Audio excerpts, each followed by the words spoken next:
It's Friday, November 7th, 2025, and welcome in to another episode of Armchair Analysis. Thank y'all so much for tuning in. Hope y'all are having a great day so far.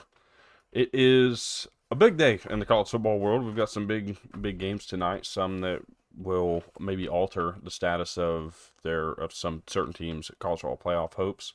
Um, and some stuff that I'm just pretty excited to generally get into. We got our Take 10 once again this week, which is our betting preview, the 10 games I'm putting money on. Now, this is not betting advice, okay?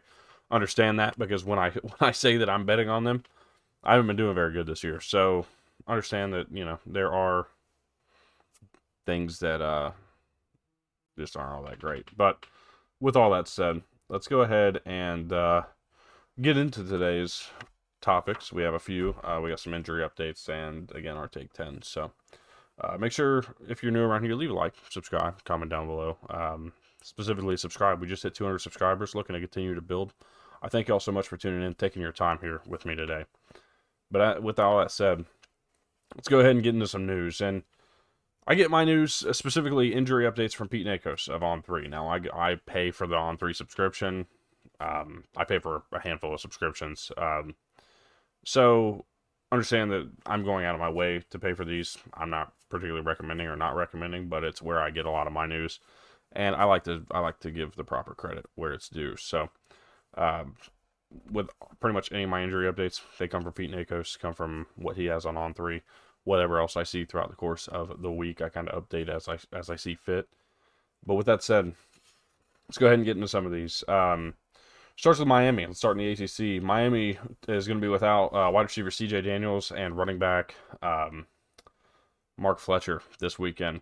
That's a bit of a hit, but it's probably the week to be missing a couple of guys. Miami going into this game against Syracuse this weekend. 28.5-point favorites, likely to cover even without these two guys. I think that there's a bit of a fire that was lit after last week in their loss to SMU. Think they're bound to come back strong, fight hard, and to be completely honest, this Syracuse team has a really hard time moving the ball. Miami, without missing defensive key pieces here, I think they'll be able to shut down Syracuse, score enough, and cover this weekend. We'll talk more about that game later, but looking forward to them to be healthy, because these last few games do involve some matchups that they'll need to win in order to keep themselves alive in their last ditch effort to make the ACC title game. Louisville's going to be missing running back Isaac Brown this weekend when they play Cal. A bit of a hit there. I think that I don't think they're going to hurt too bad, but I do expect it to be a bit of a hit. Again, this is a team that's an 18.5-point favorite against Cal this weekend at home in Louisville. I expect them to roll. I expect them to win. I don't know that I expect to cover. I kind of stayed away from this game for that reason, especially with this injured Isaac Brown. It kind of takes away a little bit in their run game. I think Louisville's still going to win, still going to be pretty comfortable, but it's just not quite going to be maybe what we expected going into this one. Some other news that I found, of course, we talked earlier this week about LJ Martin. He's going to be playing this weekend. Baron Morton's going to be playing this weekend as well. Texas Tech's actually getting a game full of guys back this weekend that they're excited to have in their lineup. Down to the SEC, LSU's going to be without Whit Weeks once again this week, and that's definitely starting to grow concerning, as he's missed a few games now this season, but missing again against Alabama.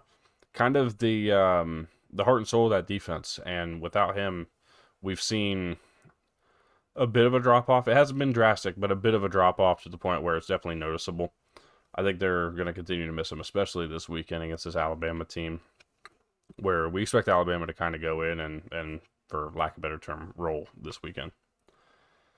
Florida's going to be missing wide receiver Dallas Wilson. He's actually out for the season. They'll be missing him all year long, and that's unfortunate, because he's been really coming into his own in the last few weeks, last few games.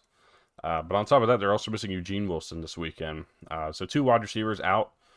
They're going to rely a lot on Jaden Ball, and they should for obvious reasons. But in that said, they're going to be playing Kentucky this weekend in Lexington, a dangerous spot. They're 3.5-point favorites. Dangerous spot for the Florida Gators this weekend. They could get caught out by this Wildcats team. Lastly, in the SEC, Alabama's going to have, or expecting, Ryan Williams to be back this weekend. He's battled injuries all year, really not been fully healthy at any point other than early in the season, first few games. If he can come back and remain healthy, I think it's a big addition to this offense. He's obviously had some sophomore struggles. You call it a sophomore slump if you want.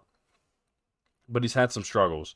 When he's been healthy, I think he's played relatively good. But as time's gone on and as he's kind of worn down, I think that his level of play has dropped just a little bit. Expecting something from him to come back, hopefully play well, hopefully show out again this LSU game. I think they could use it. Now, I'm not saying that they're not going to win. I'm predicting Bama to win. There's a reason I didn't even touch this game in terms of a preview this week. Just excited to see him back. Hopefully, a big addition for the Bama offense. Now, lastly, this is news for tonight. This is why I stayed away from this game tonight. Memphis quarterback Brennan Lewis is questionable tonight against Tulane. Now, if Brennan Lewis is ruled out, my money's going on Tulane. If Brennan Lewis is playing and is supposed to be healthy, now he's been battling this injury since the UAB game and has not really become fully healthy. Played really well last week, expecting the same if he does get on the field this week. But if he does play, I like Memphis to win and cover. That's just kind of the line that we're drawing in the sand right now, is whether or not number 2 is on the field for the Tigers offense. So that's kind of your injury update to this point. I'm sure we'll have some more tomorrow to talk about and discuss as more and more availability reports become known. But for right now, that's where we sit. So with that said, let's go ahead and preview look at our betting this weekend. What am I putting money on? Am I putting my money where my mouth is on some of the things I've said this week? The answer is yes, actually. I'm pretty excited for this week. Now, I'm not confident. Not confident, but who would be? I mean, look, I've had a very bad year, very rough year this year. 39-53, far below the expectations I set for myself this season. So we're just looking to kind of get ourselves closer to 500. We picked up a couple. We picked up a 5-5 record on our Week 10 as a whole. We also picked up a win on our season-long over-unders that we bet back in Week 0 with Pitt getting over 6.5. Now, we've got some places where some other teams can get themselves into that conversation and help us go even better this season. TCU, with a win this weekend, moves over 6.5, which would be a hit. Duke with a win this weekend would be over 6.5. That would be a hit. Baylor has to win out, basically, to hit there. FAU has to get 2 more wins this season to be over 4.5. You see them there. Then Maryland under 4.5. If they win this weekend, that's out because they're 4-0 start. So obviously we have some things to discuss and some things to worry about in the Week 0 side of things. But let's talk about the Week 11 side of things. We're going to start with Indiana, minus 14.5 against Penn State. Look, I think Penn State found some things with Ethan Grunkemeyer, but they put a lot on film last week against Ohio State, trying to put themselves in position to be down only 3 at halftime, 17-14. They'd go on to lose 38-14. Ohio State dominated the second half. Indiana sees that stuff on film, understands that Penn State's going to try to work the edges, try to get the perimeter set and work things in with Nick Singleton like that. I think this Indiana team is just too good. I think they're too good. I think Penn State is in too much of a too problematic of a situation. I don't like the way that Jim Knowles called the game against Ohio State last week. And if he's going to do that again this week, you have multiple receivers once again that can torch you and a quarterback who's really smart. Also, this Indiana team can run the ball. I like the momentum that Indiana has coming into this game to cover this 14.5 today, tomorrow. FAU, minus 3.5 against Tulsa at home. I like FAU's offense. Really enjoy what we've seen from them so far this year. I think they've certainly exceeded expectations. Now, I had some loftier expectations, thought they might be a sleeper team in the American. And they've certainly played to a specific caliber, but they just haven't quite been able to do everything, especially with their defense. I think this weekend's going to be a good chance to kind of get themselves going again, get a big win here. And that would put them to 4-6, I think, on the season with a win. Moving to the next one, Vanderbilt, minus 6.5 against Auburn. I've gone back and forth on this game. I like I said, confidence is low, but I trust the outcomes here. And when I say that is Vanderbilt minus 6.5 against Auburn. Can Vandy score points in this game? I think the answer is yes. Auburn's got one of the better defenses in the SEC. They've played really well, allowing less than 24 points pretty much every single week. They're doing a great job of keeping themselves in games. The offense is what's let them down. I think this is going to be another situation where Vandy's going to get maybe a touchdown or more win against a team they're just flat out better than. Like Vandy to win, like them to cover 6.5. I think they can win from anywhere from 7 to 10. But I wouldn't be surprised if Auburn gets the upset. I'm keeping my eye on this game as we come down to the wire. Miami minus 28.5 against Syracuse. Now this bet was placed before I saw that C.J. Daniels and Mark Fletcher were out, but I still believe that this team has something to prove this week. I think they're going to come out and play a little more free, play a little more loose, play a football game with intention, and the intention is to dominate. Look, the Syracuse team is a perfect team for a get-right game. I think that's where they'll be here. Minus 28.5, Miami covers. Mississippi State covering 9.5 against Georgia. Why? Because they've been just downright good at home. They've played good football at home. Now, sure, they've had some moments. Of course, losing to Texas a few weeks ago comes to mind. This Mississippi State team, when they've been in Starkville, have played really well. I think they're going to continue to do that this week. I like them to cover 9.5. I think they'll give Georgia a bit of a fight. They're a tough enough team to give them a fight.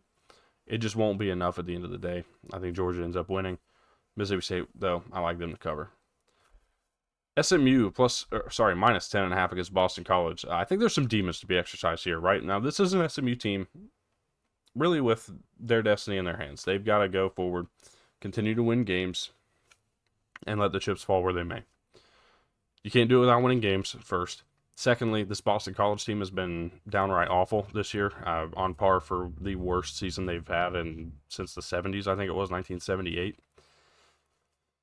I think SMU comes into this game and covers and wins with kind of a point to prove that they are still a contender, not only for the ACC, but maybe the playoff. Should they win the ACC, they will certainly be a playoff contender. But they're really coming out here trying to prove a point this weekend. They've had some struggles with Boston College over the first couple of years. The first year in the ACC, and then also the bowl game prior to them coming to the ACC, where they lost to Boston College in what was a terrible weather game. I'm expecting them to come out here, control the game, get the win. SMU covers. I'm going to go a little Mountain West action for you in a couple here. Utah State minus 9.5 against Nevada. Utah State's just been good, plain and simple. They played good football so far under Bronco Mendenhall, and I don't think they're Mountain West contenders. Their record would not indicate so. But I think they're much better than this Nevada team. They'll get the job done in Logan to move on. A big cover there. UNLV minus 4.5 against Colorado State. Trying to get the taste out of their mouth, losing last week. Give me UNLV to cover there. Coastal Carolina, 7.5 point favorites against Georgia State. They've been playing great football since the Sun Belt play started. I think it's going to continue. Coastal, again, minus 7.5. And then I said I was going to stay away from this game, but it just kept reeling me in.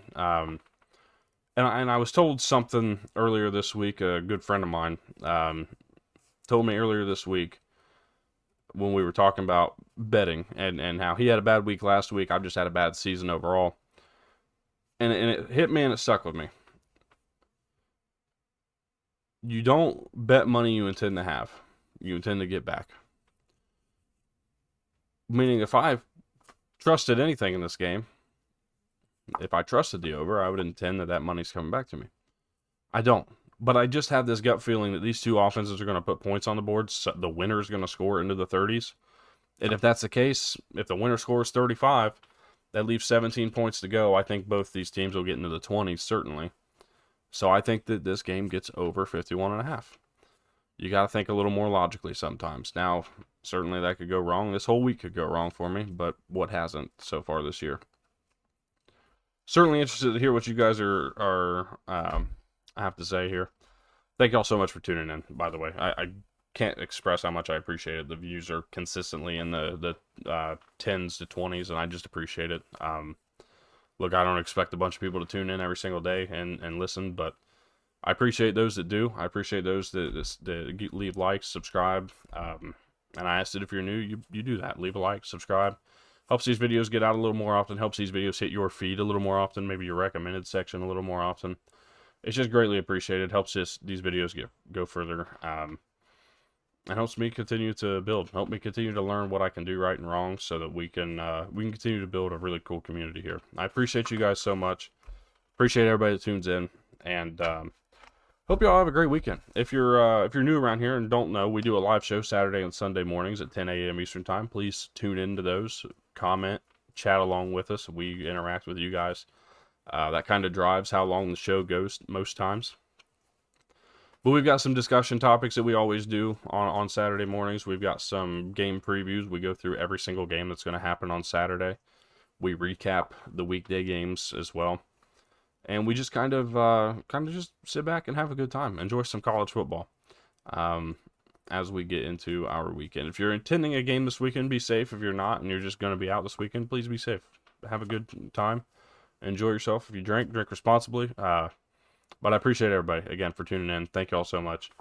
Hope you have a great rest of your day, a great weekend. Enjoy week 11 of college football if I don't see you. But if you got nothing to do tomorrow, if you have YouTube TV and you don't have anything else, you can tune in here. We're live at 10 a.m. Eastern Time tomorrow and Sunday. So thank you all so much. Have a great rest of your day. And we'll see you tomorrow live for an episode of Armchair Analysis.